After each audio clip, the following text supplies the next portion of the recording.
Vamos entonces ahora sí, al mensaje de hoy. Y vamos a ir a la palabra del Señor entonces.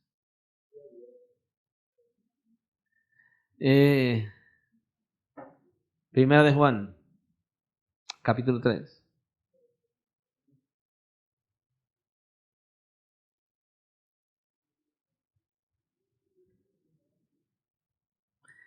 Dios es bueno, ¿cuánto lo creen? Y grande en misericordia. Y hago la misma pregunta, ¿cuántos aquí creen que el Señor les ama? Gloria a Dios, porque Él es un Dios grande, poderoso y maravilloso, pero aún así nos ama. Amén.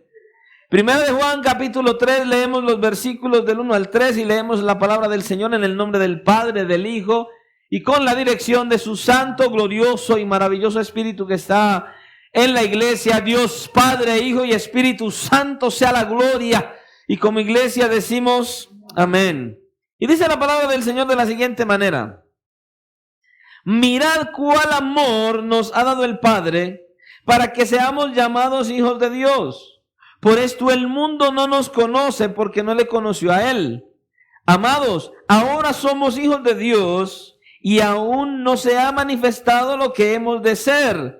Pero sabemos que cuando Él se manifieste, seremos semejantes a Él porque le veremos tal como Él es. Y todo aquel que tiene esta esperanza en Él, se purifica a sí mismo así como Él es puro. Padre, gracias.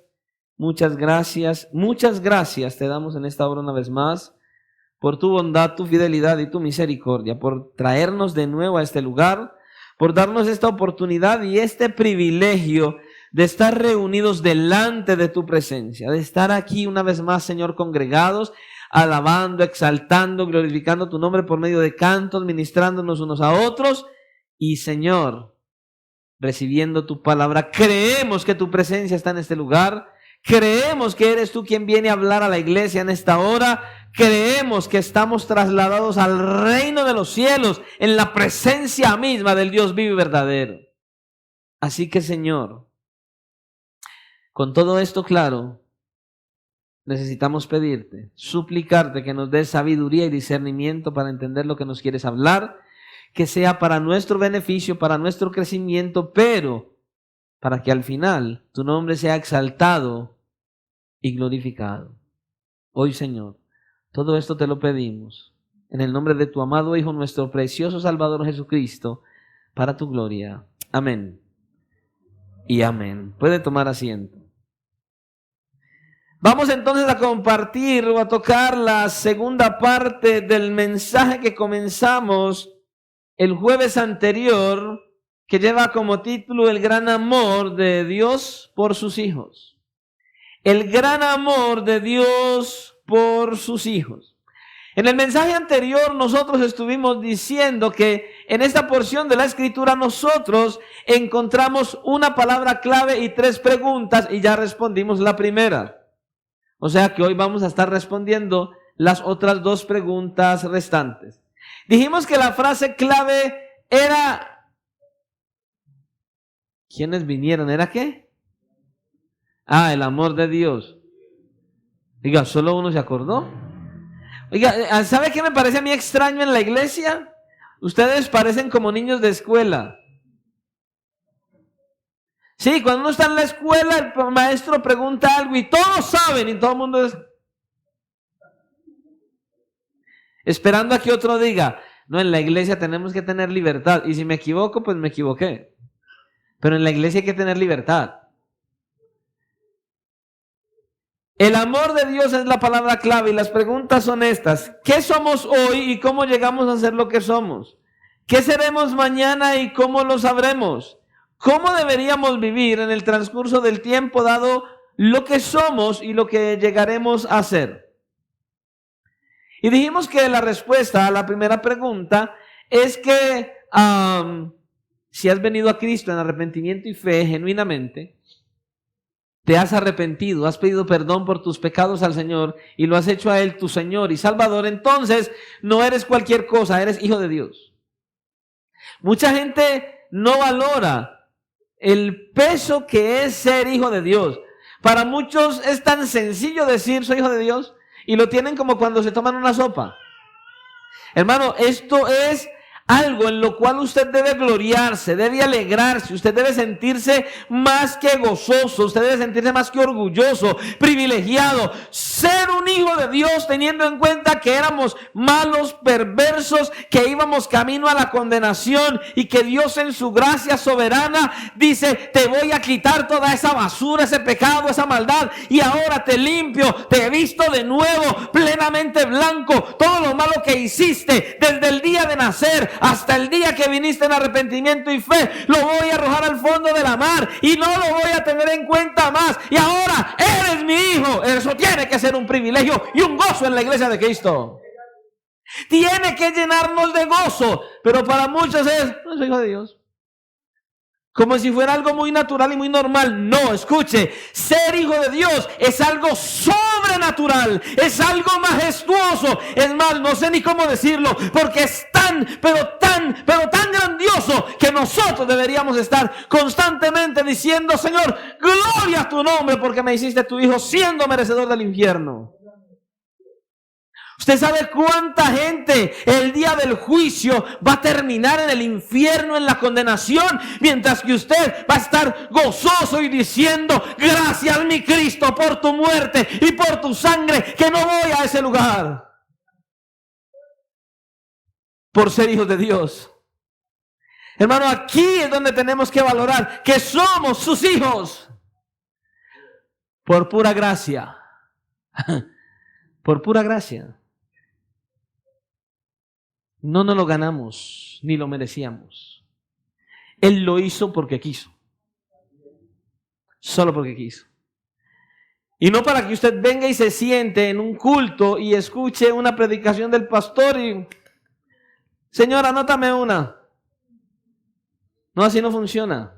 Es para que usted venga con gozo y con alegría. Señor, hoy me quiero deleitar en tu presencia. Hoy quiero recibir de tu palabra. Hoy quiero ser alimentado por ti, mi Padre Santo, para salir de este lugar a buscar con todo mi ser, hacer tu voluntad y vivir solo para ti y para agradarte. Esa debe ser la actitud de un cristiano verdadero.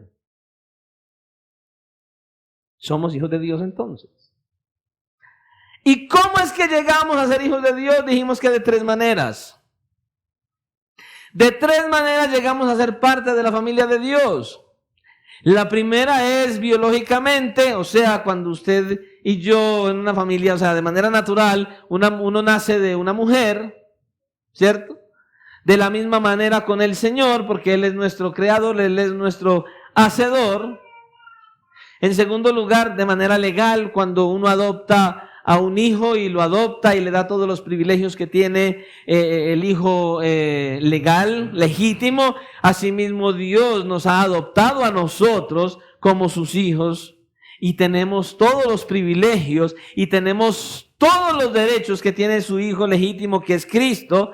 Y en tercer lugar, cuando una pareja se casa ya son una familia, y asimismo nosotros como iglesia somos llamados la novia de Cristo. Y un día, yo no sé usted, pero espero estar en ese momento, en ese lugar, en las bodas del Cordero diciendo, gloria a Dios, aleluya, se cumplió.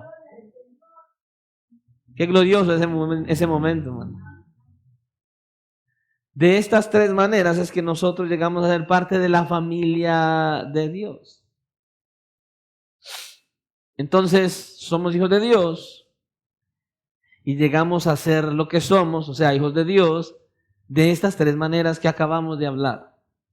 Ahora, dijimos que, o preguntamos más bien, ¿qué era lo que movía a Dios? ¿Qué fue lo que movió a Dios a resucitarnos cuando estábamos muertos en delitos y pecados? ¿Qué fue lo que movió a Dios a convertirnos de rebeldes en adoradores? ¿Qué fue lo que movió a Dios para que nosotros dejáramos de ser hijos del diablo y nos convirtiéramos en hijos de Dios? ¿Cuál era la frase clave que decíamos? El amor de Dios. Su amor es lo único que lo ha movido a Él. No es usted, no soy yo, no es por lo que somos, no es por lo que hicimos, no, porque usted y yo nunca hemos hecho nada bueno. Dios lo hizo todo. Y Él nos hizo sus hijos. De estas tres maneras, solamente por su amor. Por su amor. Un amor que no hay en ningún lugar. Un amor que es fuera de serie, diríamos en nuestro lenguaje actual. Un amor que está fuera de este mundo. Un amor que no tiene comparación. Un amor que no se puede igualar con nadie. Una madre a su hijo, un padre a su hijo, a su esposa, a su esposo, en fin. No se compara con el amor de Dios por nosotros. Un amor manifestado, mostrado, enseñado, no con un megáfono, no con palabras, sino con su hijo clavado en la cruz, y el Padre mostró su amor por nosotros, descargando su ira y matando a su propio hijo y dejándonos vivos a nosotros. Sin merecerlo, usted y yo. Eso hizo el Señor. Un amor que no está en nadie ni en ningún lugar. Completamente. Un amor fuera de serie. Un amor impresionante. Un amor que es eterno. Con amor eterno te he amado, dice la Escritura. Un amor que es eterno, un amor que no cambia, y un amor que es sacrificial. Ese es el amor de Dios para usted y para mí. Eso fue lo que estuvimos básicamente viendo. Dice también la Escritura que el mundo no nos conoce, no le agradamos, no nos aman, no nos quieren, porque cuando ven que un cristiano verdadero, verdaderamente ha sido cambiado y transformado, nuestra manera de ser, nuestro actuar y nuestro hablar, a ellos les ofende porque hace que ellos se vean como verdaderamente son, y eso les choca. Ellos no quieren reconocer que son pecadores. Ellos dicen, no, este es un santurrón que solamente me quiere señalar, y por eso, como no conocen al Señor, no nos conocen a nosotros, nos aborrecen. Y no solo la gente del mundo. Muchos de iglesias cristianas nos aborrecen por predicar la verdad de Dios, porque hay un montón de gente que no predica la verdad de Dios, sino que se suben a los púlpitos a predicar sus propias palabras, a hacer un montón de payasadas en los altares, pastores sin temor, sin reverencia a Dios, burlándose del evangelio, haciendo piruetas disfrazados de superhéroes, haciendo un montón de cosas extrañas en el púlpito, cuando este lugar aquí es hecho para dos cosas: adorar a Dios y predicar la palabra de Dios mientras se adora a Dios. Y a muchos no les gusta nada de eso y nos van a perseguir porque no conocen a Dios. Aunque afuera diga iglesia cristiana, hay lugares así. Ahora, nuestra segunda pregunta. Entonces ya sabemos que somos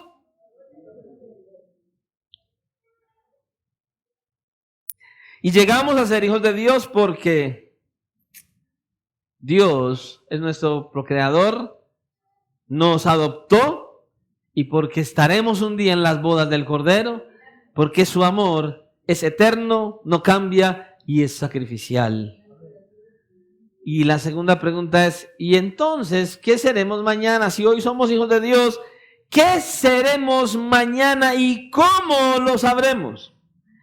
El versículo 2 dice, amados, ahora somos hijos de Dios, y aún no se ha manifestado lo que hemos de ser, pero sabemos que cuando Él se manifieste seremos semejantes a Él, porque le veremos tal como Él es. Esta sola frase final debería motivar al cristiano a vivir una vida en santidad, una vida diferente. Solo saber que un día lo veremos a Él tal y como Él es debería ser suficiente para vivir para Él, para agradarle a Él, para buscar su presencia, para servirle a Él, para hacer su voluntad. Solo eso. Y verdaderamente mirar este pasaje, mirar lo que nos dice aquí es impresionante. Impresionante.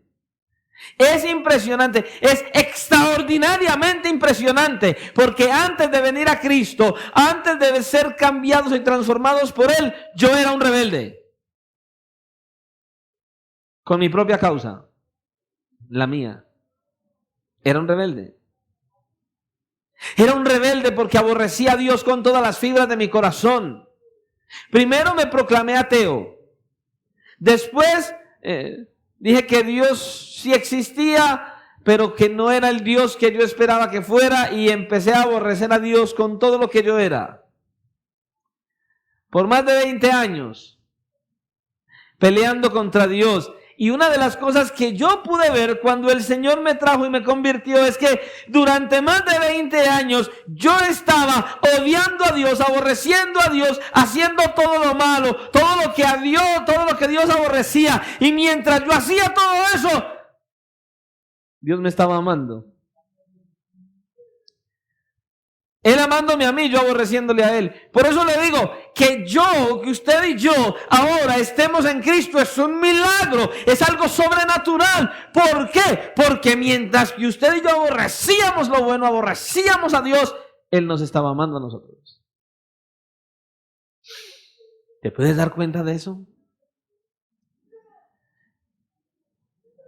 Usted y yo éramos rebeldes. Ahora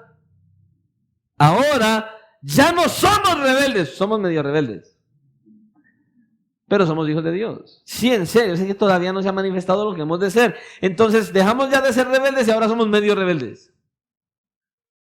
Seamos sinceros. Porque a veces queremos seguir estando en el trono y no en el altar. A veces queremos gobernar nosotros. Es que yo amo a Dios a mi manera. ¿Y quién te dijo que Dios te dio autoridad de amar a Dios a tu manera? Es que todo es a la manera de Dios. Conozco muchas gentes que han dicho, yo vivo a mi manera, y están en el infierno hoy. Es que no vivimos a nuestra manera. No hacemos las cosas a nuestra manera. Hacemos las cosas o a la manera de Dios o a la manera de Dios. Y por si acaso, a la manera de Dios. Ya somos hijos, pero todavía no hemos podido llegar a conformarnos conforme a la imagen de Cristo. Dios está esperando pacientemente, amándome y corrigiéndome y preservándome hasta que llegue el momento en que Él venga por la iglesia, en que nos lleve de esta tierra y seamos entonces transformados de un momento a otro en cuerpos glorificados. Glorificados. Y cuando eso suceda, entonces el Señor estará lleno de gozo, porque ahí es donde seremos como su Hijo unigénito, conforme a la imagen de Cristo. Y entonces cuando eso suceda, cuando usted y yo seamos como Él dice, le veremos a Él tal y como Él es. Antes no. Antes no. Es cuando ya seamos glorificados. En ese momento le veremos tal y como Él es. Y en el transcurrir del tiempo, entre lo que yo soy y entre lo que yo voy a llegar a ser, dice el apóstol Pablo en 2 Corintios capítulo 3, 18, que yo simplemente estoy siendo cambiado de gloria en gloria. De gloria en gloria. En otras palabras, ya algo glorioso pasó en nosotros y estamos siendo transformados de gloria en gloria constantemente. Si has venido a Cristo en arrepentimiento y fe, si estás buscándole constantemente, si estás esforzándote en vivir para la gloria suya. Algo glorioso ha pasado en nosotros porque Él nos está regenerando. Él nos ha dado su Espíritu. Su Espíritu mora dentro de nosotros y ya esa gloria ha ocurrido. Que Cristo more en nosotros es glorioso. Completamente. Pero nosotros seguimos siendo transformados de gloria en gloria hasta que llegue justamente ese momento. Ese momento que entremos en gloria. Y entonces dice que le veremos tal y como Él es. Y eso es un milagro, hermanos. Eso es algo sobrenatural. Ahora escucha, la única razón por la que Dios te creó y me creó es para hacernos conforme a la imagen de su Hijo. Así es. Cuando Dios te amó, cuando Dios te eligió, lo hizo con un propósito. La elección que Dios hizo por nosotros fue con un fin y fue con una meta. Y el fin y la meta no es otro que hacernos, crearnos, transformarnos conforme a la imagen de su Hijo. O sea, usted y yo tenemos que llegar a ser como Cristo desde aquí. Desde aquí. Eso es lo que Él está haciendo con usted y conmigo. Yo no sé si usted ha leído Romanos 8:28. Mucha gente usa este pasaje para cosas tan erróneas. Porque a los que aman a Dios y empiezan a sacar un montón de cosas. El apóstol Pablo viene y nos dice, y sabemos quiénes, los hijos de Dios. Si no es hijo de Dios, no lo sabe. Y sabemos que a los que aman a Dios, todas las cosas le ayudan a bien. Pero usted y yo, bueno, más bien, muchos creen que cuando dicen que todas las cosas le ayudan a bien, ¿será que esto implica que todas las cosas tendrán un final feliz aquí en la tierra? ¿Que todas las cosas nos van a salir mejor? Yo he escuchado a mucha gente erróneamente diciendo, ay hermano, ¿cómo le parece? Tenía una entrevista de trabajo, hermano, y casi que me dan el empleo. Por una cosita así no me dieron el empleo. Tranquilo, hermano. La palabra de Dios dice que a los que aman a Dios todas las cosas le ayudan a bien. Y eso es porque ese no era tu trabajo. El Señor te tiene algo más grande. Eso no es para usar este pasaje. No tiene nada que ver con nada terrenal. Escucha, este pasaje tiene un propósito y una meta. No es para que todas las cosas en esta tierra terminen y tengan un final feliz. No, todas las cosas les ayudan a bien. ¿Para qué? Para llevar a cabo el propósito de Dios definido en el versículo que sigue. ¿Cuál? Todas las cosas le ayudan a bien. Hasta que tú seas hecho conforme a la imagen de Cristo.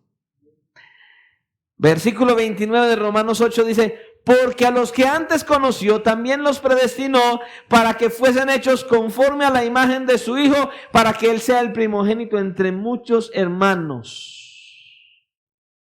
Cuando Dios te predestinó, te llamó y te eligió, inició un plan. Y todo ese plan estaba destinado a hacerte conforme a la imagen de su Hijo.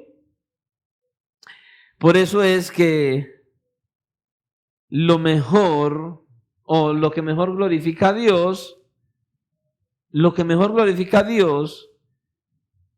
mejor hace que el propósito de Dios se cumpla, es que Él quiere glorificarse a sí mismo. ¿Y cómo lo hace? Haciéndonos a nosotros conforme a la imagen de su Hijo.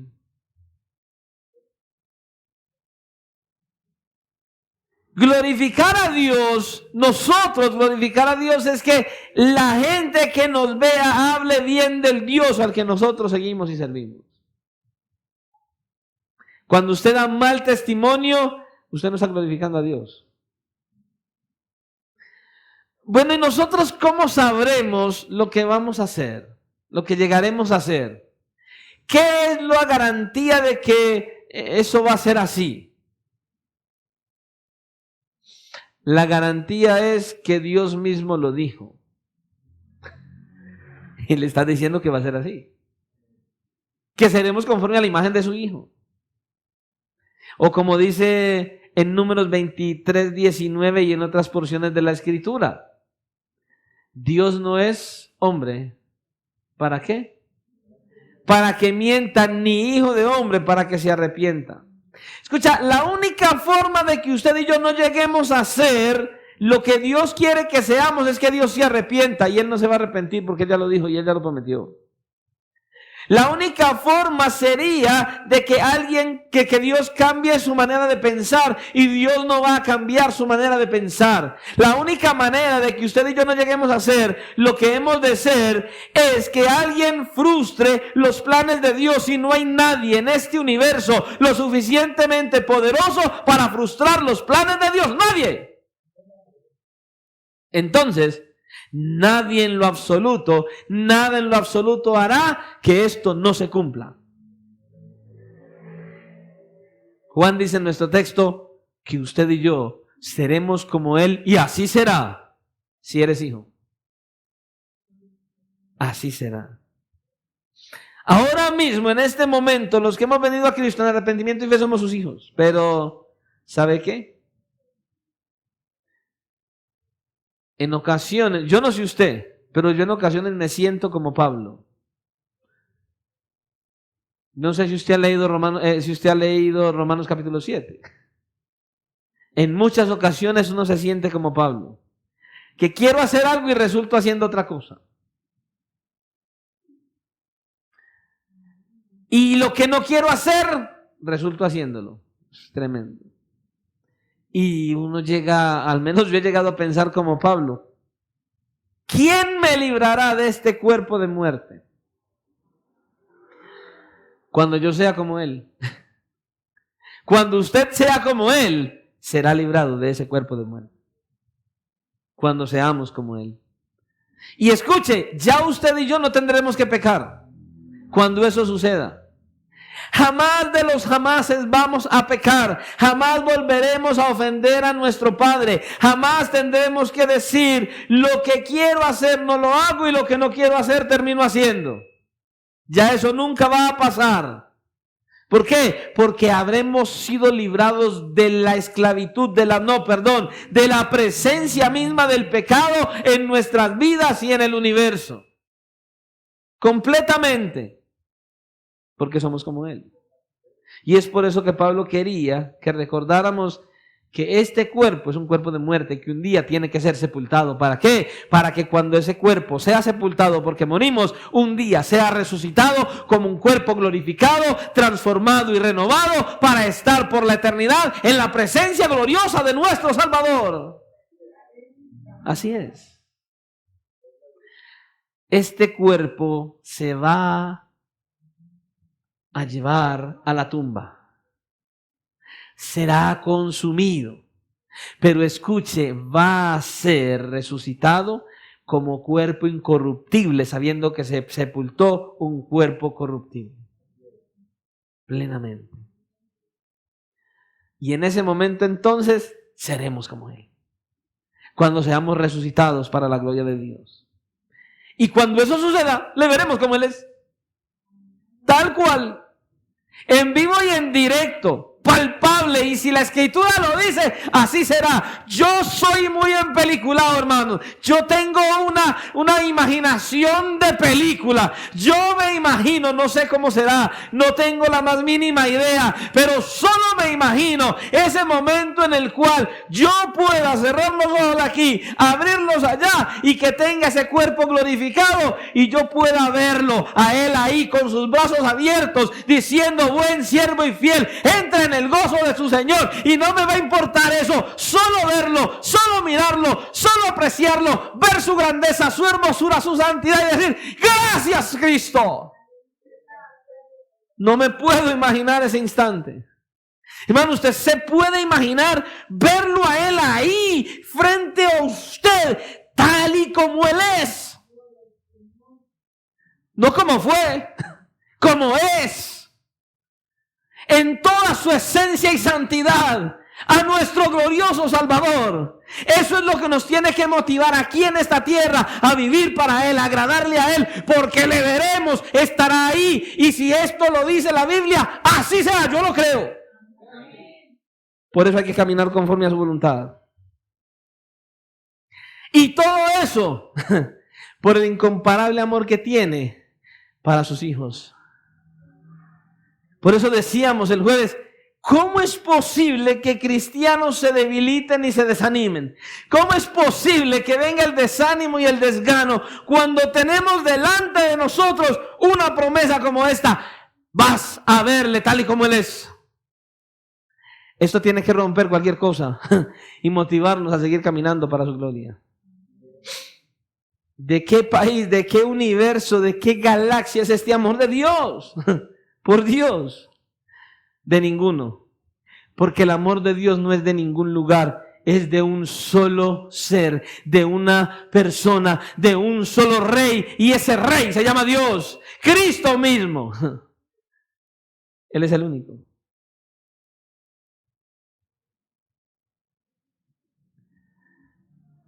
¿Y cuál es la tercera pregunta? Bueno, dado que somos hijos de Dios, dado que ahora somos parte de la familia de Dios, dado que llegaremos a ser como Él es, y que la garantía es que Él mismo lo ha dicho, entonces, ¿cómo? Esta es la que más golpea. Todo hasta ahí va muy bien. ¿Cómo debemos vivir en el transcurso del tiempo dado que somos lo que somos y lo que llegaremos a ser? ¿Cuál es el estilo de vida que tienes que tener siendo hijo de Dios, teniendo en cuenta que eras rebelde y ahora medio rebelde, y que un día llegarás a ser como Él para verle como Él es? Entonces, teniendo en cuenta que somos hijos de Dios hoy y que llegaremos a ser como Él, ¿cómo debemos vivir mientras que comenzamos a ser hijos hasta que lleguemos a ser como Él? Ese es el punto. ¿Cómo tenemos que vivir? Dice el versículo 3. Y todo aquel que tiene esta esperanza en Él, aquí viene, ¿cómo tenemos que vivir? Se purifica a sí mismo. Pero escuche, así como Él es puro. ¿Esto no le trae como a memoria una porción de la Escritura? Sed, ¿por qué? Tremendo esto. Esto es tremendo. ¿Entiende usted verdaderamente lo que Juan está diciendo aquí? La clave parece ser que tener la esperanza puesta en Él es lo que necesitamos para purificarnos. Escuche.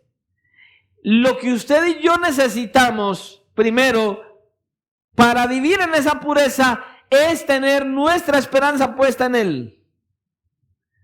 Y si yo tengo la esperanza puesta en Él, Juan entiende o enseña que si yo tengo la esperanza puesta en Él, que si usted tiene la esperanza puesta en Él, debe purificarse. Debe purificarse. Eso debe ser suficiente para santificarse. Así es. Porque eso es lo que esa palabra purificarse significa, santificarse. Santificarse, apartarse para Él. Ahora, esta palabra purificar tiene dos significados en el Nuevo Testamento. Uno, la purificación física que enseñaban los fariseos y de hecho que decían cuando se lavaban las manos antes de comer, cuando se bañaban para hacer un acto ceremonial para el templo, en fin. ¿Cierto? No es de eso que nos está hablando el texto. No es de eso. La otra manera de usar esta porción de esta expresión era para purificarte moralmente. En este caso es esa. Entonces el contexto de este pasaje nos dice cómo la debemos usar. Si yo tengo la esperanza puesta en Él, entonces me santifico. Me santifico. Pero para eso hay una palabra clave para poder santificarme. ¿Cuál es la palabra clave ahí? Esperanza. La esperanza. Pero yo creo que debemos entender esta palabra esperanza en este contexto que hay aquí, para poder saber qué es lo que vamos a hacer. Cuando nosotros usamos la palabra esperanza, no es en el mismo sentido en que el Nuevo Testamento la usa cuando decimos, por ejemplo, tengo la esperanza de viajar el año entrante a, qué sé yo, voy a irme a viajar de vacaciones el año entrante, deme lugares turísticos, estoy como tan embolatado con lugares turísticos, a San Andrés Islas. Entonces usted tiene la esperanza, pero no la certeza ni la seguridad. La esperanza de viajar dentro de un año a San Andrés. Pero resulta que de aquí a un año cualquier cosa puede suceder. Algo podría pasar. Un accidente le podría venir. Puede que el dinero no lo tenga. En fin. Así que esa palabra esperanza que nosotros tenemos aquí no es este tipo de esperanza.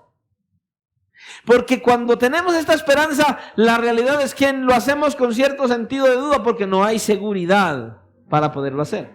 Cualquier imprevisto podría dañar ese viaje. Pero el Señor no usa esta palabra esperanza en ese sentido. No. Cuando el Señor habla aquí de esperanza, habla de certeza, de seguridad. Así que Juan está diciendo aquí algo como esto: todo el que tiene su seguridad puesta en Cristo, o sea, no es por si acaso, es que de pronto algo podría suceder y entonces, no. Aquí está diciendo Juan de una manera muy enfática que si tienes tu seguridad, tu esperanza, o sea, tu seguridad, si estás colocando toda tu seguridad en Cristo, lo que le está diciendo aquí, entonces, si tienes esa seguridad en Cristo, te santificas. Ay, pastor, entonces, si yo estoy viviendo una vida como en desobediencia, como que alejado de Dios, ¿qué es lo que está pasando? Tranquilo, tu esperanza no está puesta en Cristo. Eso es lo que está pasando. Porque si tenemos la seguridad de que nuestra mejor vida no es aquí y ahora mismo, sino en el futuro, en el siglo venidero, entonces si usted y yo tenemos la seguridad de que un día vamos a estar en la eternidad con Él y vamos a vivir para Él, si esa es mi seguridad, yo aquí, entonces me santifico. Es lo que está diciendo Juan aquí. Me voy a guardar, me voy a separar, voy a estar lejos del pecado, voy a estar buscándolo más a Él, voy a estar esforzándome cada día para vivir para Él. Eso es lo que Juan está diciendo aquí. Si tu seguridad está puesta en Él y que un día vas a ser como Él y que un día vas a verle tal y como Él es, si tienes esa seguridad en tu corazón en Cristo, entonces plenamente te vas a apartar, te vas a alejar y te vas a guardar solo para Él. Eso es lo que dice Juan. No te vas a estar contaminando con las cosas de este mundo. Porque Dios ha prometido que serás como Él y le vas a ver como Él es. Y esa esperanza es la que te va a mover a vivir. Para apartarte de todo y vivir solo para Él. Así es. Es lo que le está diciendo aquí. Porque estamos seguros de que Él lo va a hacer. Mire, la Escritura nos muestra en Hebreos capítulo 11, versículo 13, que aquellos antepasados murieron con la seguridad. ¿No vieron? No vieron la promesa, pero ellos murieron con la certeza y la seguridad de que lo verían. Así tenemos que ser nosotros, hermano. Estar seguros en Cristo. Y si tengo la seguridad de que voy a pasar la vida eterna con Cristo, entonces esta vida temporal aquí me va a resultar menos atractiva. Ya las cosas que hay aquí, los lujos, los placeres, los deleites, las drogas, el alcohol, todo lo que este mundo ofrece, el dinero, la fama y todas estas cosas no nos van a ser tan atractivas. No nos van a llamar la atención. No le vamos a dar rienda suelta a los placeres y a los deseos personales. Eso va a pasar. Pero sin embargo, aunque Juan dice que el que tiene su esperanza puesta en Él se purifica, notemos lo que está diciendo ahí. Se purifica, no que lo purifican. No espere que el Señor venga y lo purifique. No, Él ya lo hizo por medio de su palabra. Dice, se purifica, el trabajo es tuyo y es mío. Apartarnos del mal, apartarnos del pecado, dejar la mentalidad de todo lo que este mundo ofrece, malos pensamientos, dejar los malos deseos, es porque mi esperanza está puesta en Él, porque tengo la seguridad de que estaré con Él un día en la eternidad. Entonces, no hay nada en este mundo que me atraiga. ¿Por qué? Porque yo estoy seguro de que voy a tener que ir allá donde Él, y aquí me voy a guardar, aquí me voy a purificar yo mismo. Soy yo quien lo tiene que hacer. Aquí hay una responsabilidad que nos toca a usted y a mí. Lo tenemos que hacer usted y yo. hombre o mujer, usted y yo nos tenemos que purificar a nosotros mismos. Pero a pesar de que la Escritura lo dice así, muchos en la iglesia no lo ven así. Muchos no lo hacen. Muchos no se purifican. Siguen viviendo igual. Siguen viviendo en el mismo pecado. Siguen buscando las cosas de este mundo. ¿Y por qué? ¿Se equivocó Juan acaso? No. Juan no se equivocó. ¿Se equivocó Dios entonces? No, Dios tampoco se equivocó. No. Ya que Juan solamente estaba diciendo lo que Dios dijo. Lo que Dios a través del Espíritu Santo le inspiró en esta carta. La clave está en todos los que tienen su seguridad puesta en Él. Pero la verdad es que hay muchos que a pesar de que son hijos de Dios, no tienen esa seguridad puesta en el Señor. Tienen todavía los ojos puestos en esta tierra. Tienen los ojos puestos en el dinero, en los lujos, en el saber, en el conocer, en el crecer, en el ser más, en el tener más.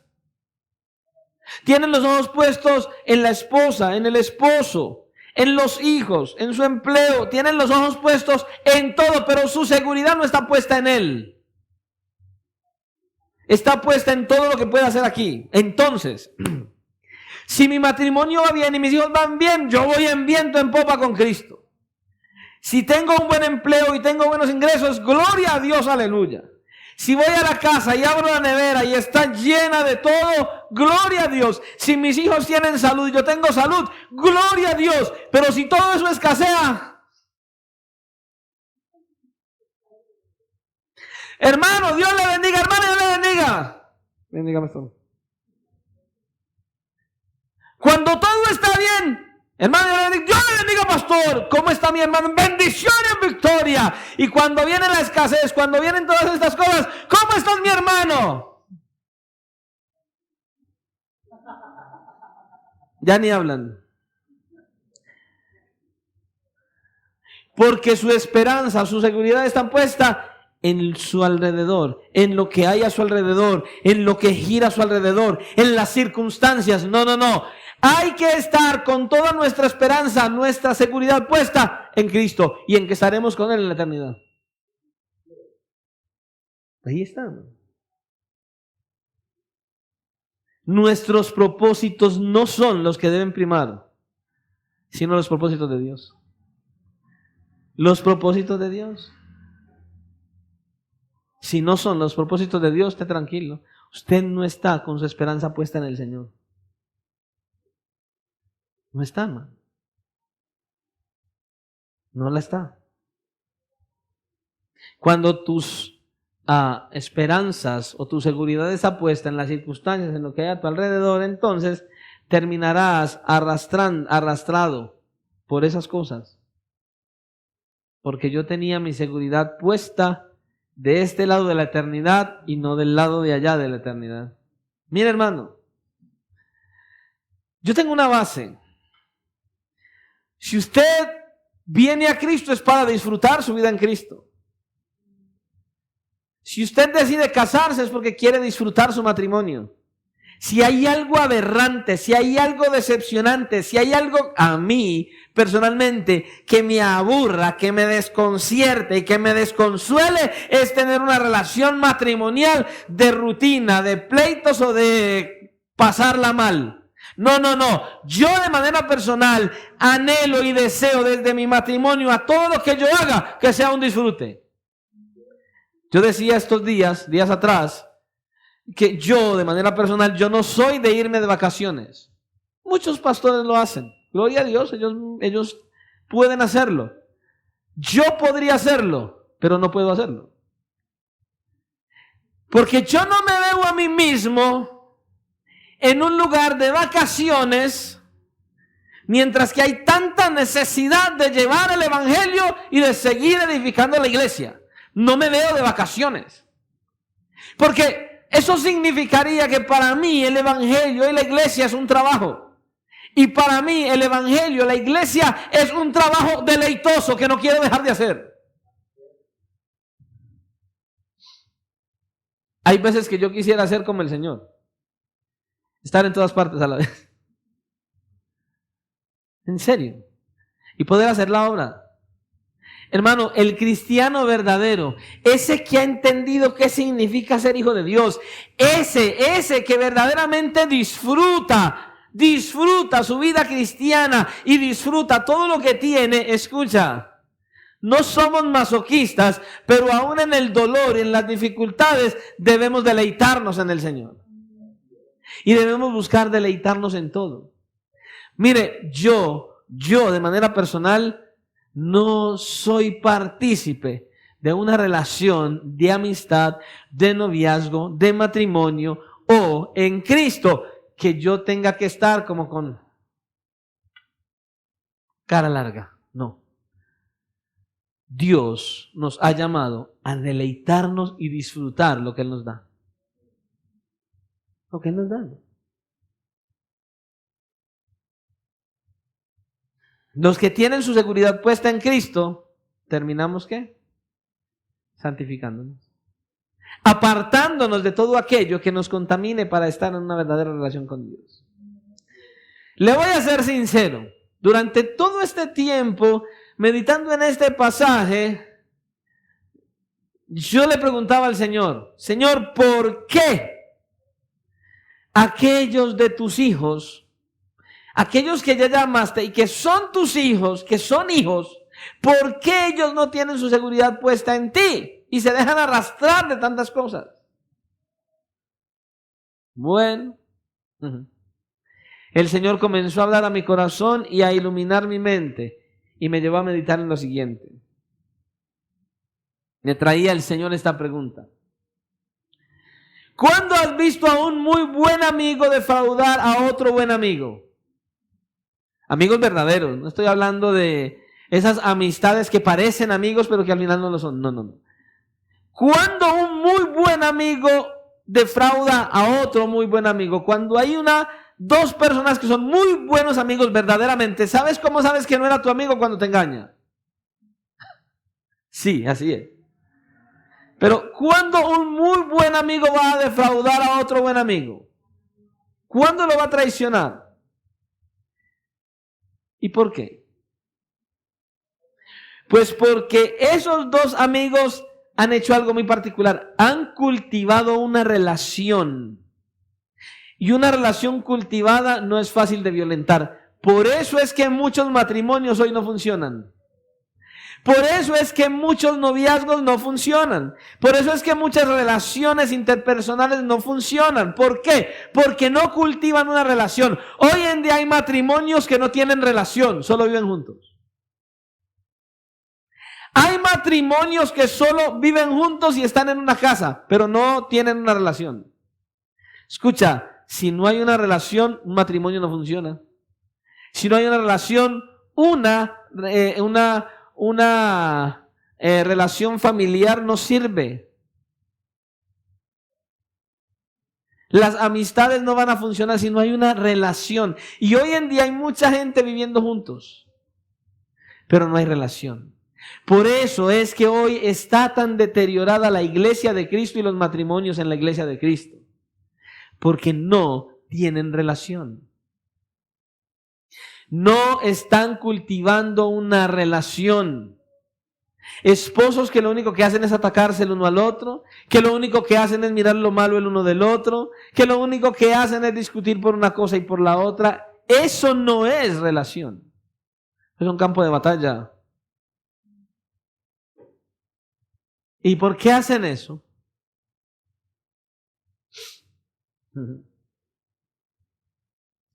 Por el hecho de no tener una relación con Dios. Solo por eso. Aquellos que no tienen una relación cultivada con Dios no van a poder tener una relación cultivada como pareja, como matrimonio, como iglesia, entre hermanos, entre padres y entre hijos. No van a poder hacerlo. La van a violentar más rápidamente, más fácil. Esa es la razón por la cual muchos que son hijos de Dios terminan violentando la obediencia, la confianza, y terminan entonces dejándose arrastrar por las cosas, por el mundo y por las circunstancias. Porque no tienen una relación cultivada con el Señor. Y terminan entonces traicionando a Dios mismo, traicionando su palabra. Terminan traicionando a su pareja y traicionando a sus hijos si no les importa. ¿Por qué?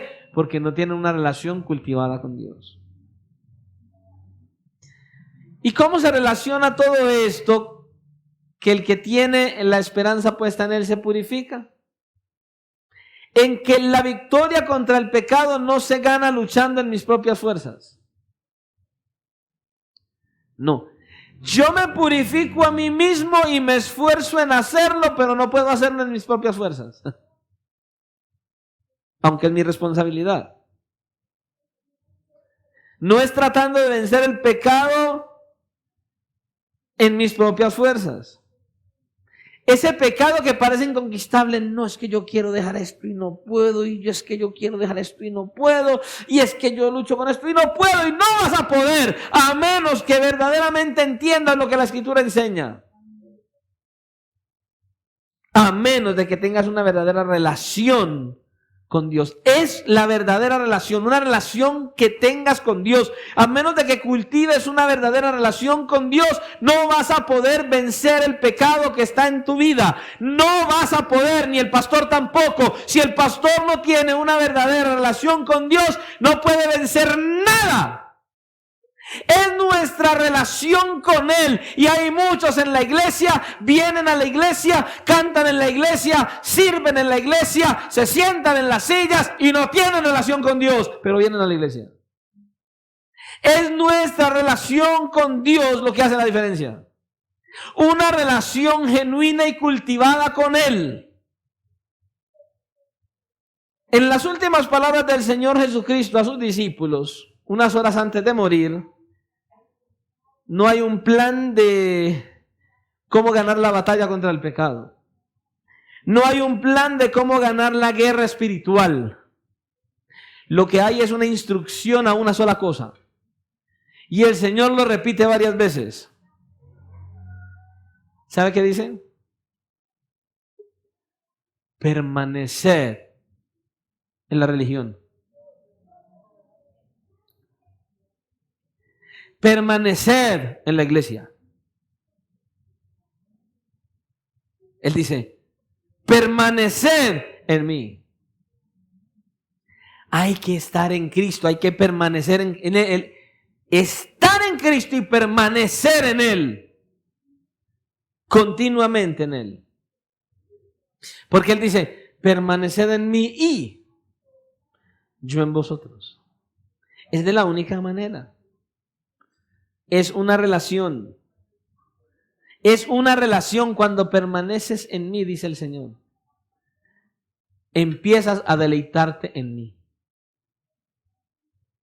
Y descubres deleites tan extraordinariamente y maravillosos en mí que los deleites del mundo ya no te llaman la atención. ¿Usted por qué cree que el salmista escribió que, ¿cómo es que él dice? ¿Dónde es que hay plenitud de gozo? ¿Es en la presencia del pastor? ¿Del esposo, de la esposa? ¿De los hermanos? ¿De los primos? ¿De los tíos? Él dice, ¿en qué? En tu presencia hay un poquito de gozo. Hay plenitud de gozo, sobreabundante. No hay, eso es incomparable. Por eso es que mucha gente no disfruta la vida cristiana. Por eso es que mucha gente se estresa mirando el reloj cuando el pastor se está pasando del tiempo. Por eso es que mucha gente a la hora de venir al culto no lo disfruta. Porque no hay relación. Porque no han entendido que es en la presencia de Dios donde hay plenitud de gozo y delicias. a tu diestra. Cuando usted tiene una relación cultivada con el Señor, su esposo, su esposa, sus hijos, su trabajo, todo lo que usted tenga a su alrededor es importante, pero la presencia de Dios sobrepasa todo. Faltó el esposo, faltó el trabajo, faltaron los hijos, yo sigo en plenitud de gozo. ¿Por qué? Porque estoy en una relación con Él. En una relación con Dios. Y los deleites del mundo ya no me atraen. Ya no me llaman la atención. Comienzan a perder su atractivo, ya no me llaman la atención. Y cuando ya tienes esos gustos por el mundo debilitados, entonces tienes el poder para vencerlos. Y ya no te llevan a pecar. Ya no te llevan a pecar. Ya no puedes ceder a los deseos de tu carne y puedes colocarla bajo el estado de los pies del Cristo glorioso que nos salvó. Es así. Pero en una relación conmigo, dice el Señor, en una relación con Él. Él dice, yo soy la vid y vosotros los pámpanos. Yo soy la esencia de la vida y ustedes dependen de mí. Si ustedes se sueltan de mí, se pierden. Es lo que le está diciendo. Pero yo soy la vid y ustedes los pámpanos. Si permanecen en mí, entonces te purificas. Te apartas, te alejas de todo lo que pueda dañar tu relación conmigo, dice el Señor. Te relacionas con mi palabra, entonces la llegas a amar. No sé, ¿usted estará en el mismo punto del salmista? Oh, cuánto amo yo tu ley. ¿Ama usted verdaderamente la ley del Señor? Y cuando la amas, no será tan fácil violentar la confianza del Señor y violentar la obediencia a tu Señor. Pero cuando no conoces la palabra, cuando no te relacionas con la Escritura, cuando no tienes una relación creciente con el Señor, ¿sabes qué? No amas la palabra, no amas al Señor, vas a pisotear la palabra y vas a pisotear al Señor mismo. Una y otra vez, porque no lo amas. Porque no lo amas. Y entonces, no te vas a levantar a cuidar y a guardar tu relación con Dios, porque no tienes una relación con Él. Y para sostenernos en esta vida cristiana necesitas tener una relación con Él. Amar al Señor con todo tu corazón, con toda tu alma, con todas tus fuerzas, es el más grande mandamiento de la ley, dice la Escritura. Y el próximo para vencer el pecado es amar a tu prójimo como a ti mismo. Ahí está todo esto, hermano. Amas a tu esposa de esa manera, jamás la vas a traicionar, o a tu esposo. Así es. Es una relación que conquista el pecado. Es una relación la que va a conquistar el pecado. Una relación genuina con tu Dios es lo que va a conquistar el pecado.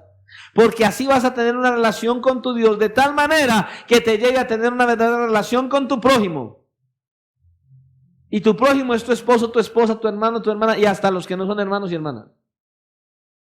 Es así. Vas a tener una verdadera relación con la iglesia, con tu palabra y con todo aquel que esté a tu alrededor.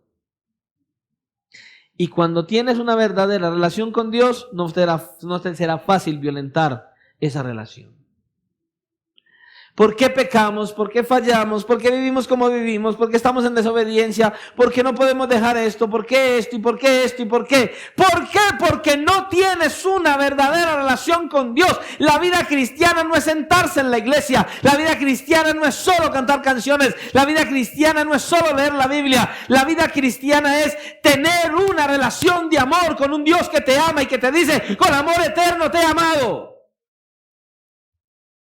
Es tener una relación personal con el Dios de la gloria que no lo gritó, pero que lo mostró, llevando a su propio hijo a clavarlo en una cruz y decirte, mira cómo te amo, ahí el justo, el perfecto, muriendo por el culpable, y yo mato a mi hijo para darte vida, y hay que tener una relación con él. Él quiere una relación con nosotros, con sus hijos. Eso es lo que Él busca. Eso es lo que Él quiere, hermano. ¿Será que usted quiere lo mismo? Ahora yo puedo entender por qué fue que el Señor le respondió a este hombre cuando le preguntó cuál es el mandamiento más grande. Así es. Y Él lo define en el término de dos relaciones. Y amarás al Señor tu Dios de todo tu corazón. ¿Está entendiendo? Dos relaciones para poder amar a Dios con todo tu corazón, con toda tu alma, con toda tu mente y con todas tus fuerzas. Necesitas tener una relación con Él. Una relación de amor, una relación de intimidad, una relación de cercanía. Y para tener una relación de amor, una relación íntima y de cercanía, necesitas una relación con su palabra para poderlo conocer y para poderle amar de la manera adecuada. Y la otra relación es la relación con tu prójimo. Amarás a tu prójimo como a ti mismo. Ahí está definida, dice el mismo Señor Jesucristo, toda la ley y todo lo que los profetas dijeron. Todo el Antiguo Testamento está resumido allí. Amarás al Señor tu Dios y a tu prójimo como a ti mismo. Ahí está. Eso es lo que Él quiere. Ahora yo le pregunto, ¿cómo está tu relación con Dios? No qué tanto le pides a Dios. ¿Cómo está tu relación con Dios? Yo creo que ese es uno de los problemas del cristiano hoy. El cristiano no sabe qué es relación. Y eso lo ve uno en las parejas, en los matrimonios. Cuando uno ve las parejas, uno dice, esta gente no sabe qué es relación. Relacionarse. Y yo no me imagino, y lo he dicho en otras veces, a una esposa con un esposo donde lo único que hace es pedirle dinero y después en toda la semana no le habla, no lo ve, nada. No le da comida, no lo atiende, nada. Pero el fin de semana, ¿me va a mercar? Otra semana, eso yo no lo he visto. Yo no creo que usted se aguante eso. Y si usted se lo aguanta, me le quito el sombrero.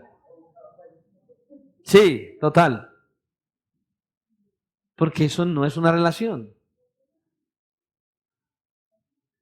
Hermanos, necesitamos una verdadera relación con Dios y dentro de esa relación estoy vislumbrando hacer una reunión de parejas para enseñarles primeramente esto, qué es una relación, porque parece que no saben. Solo viven juntos. Y por eso los matrimonios son lo que son. Rutina, costumbre, pleitos, desavenencias y ruina. Hermanos, la vida espiritual se puede convertir en una ruina porque no tienes una verdadera relación con tu Dios. ¿Cómo está tu relación con Dios? ¿Qué relación estás teniendo con Dios? ¿Tienes una buena relación con Dios?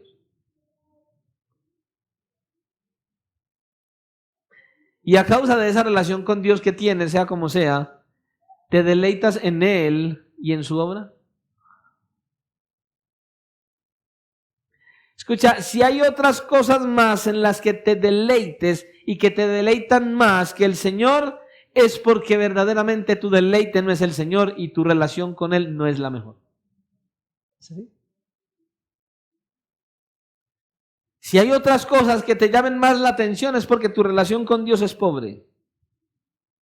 Y estás solamente en una religión, en una rutina y en una costumbre, y eso significa que estás lejos de Dios. Y todo aquel que tiene esta esperanza en Él, se purifica a sí mismo como Él es puro. Ahí está la manera de hacerlo. ¿Y la motivación para purificarme cuál es? Que seremos como Él y le veremos como Él es. Ahí está. Pero para ello hay que estar en Cristo. Dice que si estás en Cristo, ¿qué eres? Bueno, lo que tienes que preguntarte es, ¿verdaderamente estoy en Cristo? ¿Estoy en una religión? ¿Estoy en qué? ¿Si estoy verdaderamente en Cristo? Hay que preguntarnos eso. ¿O es que acaso estás en una religión, en una rutina, en una costumbre, en una denominación y haciendo solo rituales? cantar canciones, orar, leer la Biblia, escuchar la predicación. Se puede convertir en un ritual. Examínalo. Bueno, creo que deberíamos preguntarnos algo más. ¿Verdaderamente soy hijo de Dios? Porque no todo el que viene a la iglesia es hijo de Dios. Aquí está este pasaje diciéndonos, el Hijo de Dios se purifica a sí mismo. El Hijo de Dios tiene una verdadera relación con Dios creciente y con su palabra y con los demás. No está diciendo que los demás tengan una relación con usted. Es usted con los demás. Se purifica, se guarda, se aparta. ¿Verdaderamente eres hijo de Dios? ¿Cómo sabes que eres un hijo de Dios? Cuando miras tu comportamiento y tu obediencia a Dios y tu relación con Dios y tu cercanía a Dios. Ahí lo ves. Cuando te comportas como hijo o hija de Dios, entonces sabes que eres un hijo o una hija de Dios. Recuerda la clave. ¿Cuál era? El amor de Dios. Dios te ama, entonces ámalo. Y entonces le verás como Él es. Medita. Decíamos, sonríe que Jesús te ama. La pregunta es, ¿sonríes porque verdaderamente le amas? Que la vida cristiana no sea una carga, que la vida cristiana sea un deleite, que la vida cristiana sea algo disfrutable. Para que así disfrutes tu trabajo, tu familia, tu matrimonio, estar en la iglesia, disfrutes todo lo que Dios te dé. Para que tu vida sea un verdadero deleite.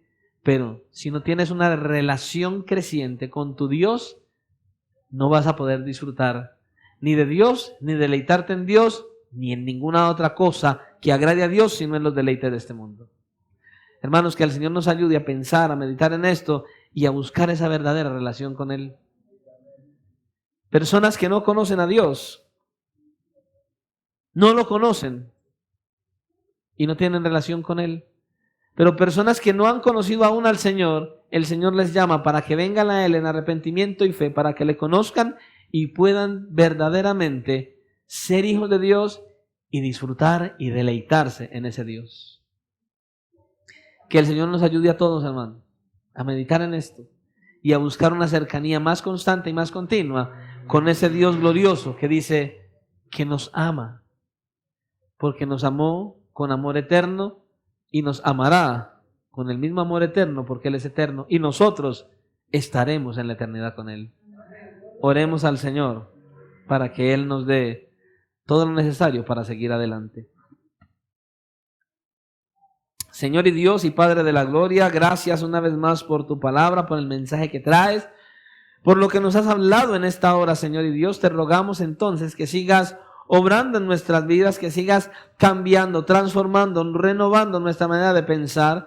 Primeramente, que nosotros podamos valorar el hecho de ser llamados hijos de Dios, de ser hijos de Dios, que sea un deleite, un disfrute, que nos sintamos orgullosos por ser hijos de Dios, que no nos avergoncemos de llamarnos hijos de Dios, que valoremos que tú nos amas y que podamos entender que ese amor tuyo, Señor, es un amor que no hay en ningún otro, porque es un amor única y exclusivamente del Dios de los cielos.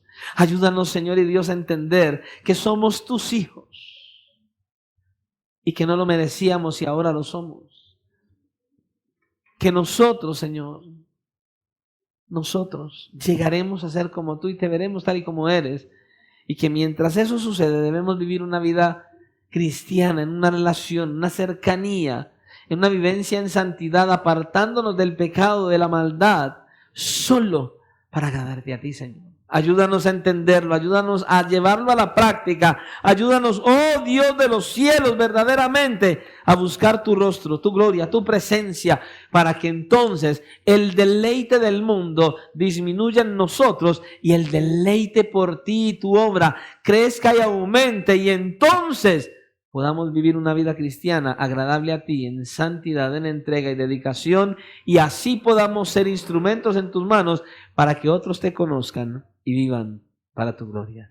En tus manos nos encomendamos, Señor, y te pedimos sabiduría, discernimiento, que nos des, Señor y Dios, a través de tu palabra, todo lo que necesitamos, todo lo que nos has hablado hoy, que nos conduzca verdaderamente a acercarnos a ti, a tu palabra, no de manera mecánica, no de una manera religiosa, sino con un corazón anhelante de conocerte, amarte y vivir para agradarte.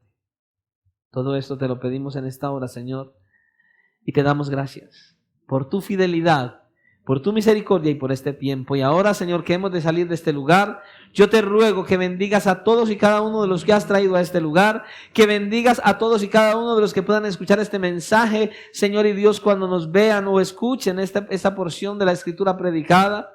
Que aquellos que puedan, Señor y Dios, ver esta transmisión en YouTube, Padre, que nos puedan ver, sean motivados a adorarte, a exaltarte y a buscarte. Y si no te conocen, Señor, acercarse a ti en arrepentimiento y fe, para que sean hechos hijos.